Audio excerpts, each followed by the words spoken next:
Meriam Bellina ungkap tips awet muda di usia 59 tahun.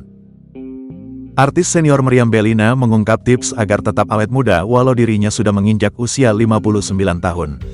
Diungkap oleh Meriam Bellina, salah satu tipsnya adalah dengan cara menjauhi laki-laki. Menurut Meriam Bellina, berhubungan dengan laki-laki bisa membuat wajah menjadi keriput.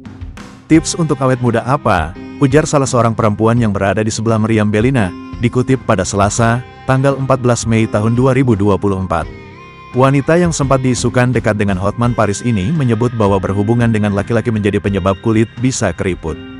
Jauh dari laki-laki itu bikin keriput, jelasnya. Selain membuat wanita nampak lebih tua, Meriam berujar adanya laki-laki dapat membuat dirinya makin stres. Susah stres, capek, bikin bete, imbuh Meriam Bellina.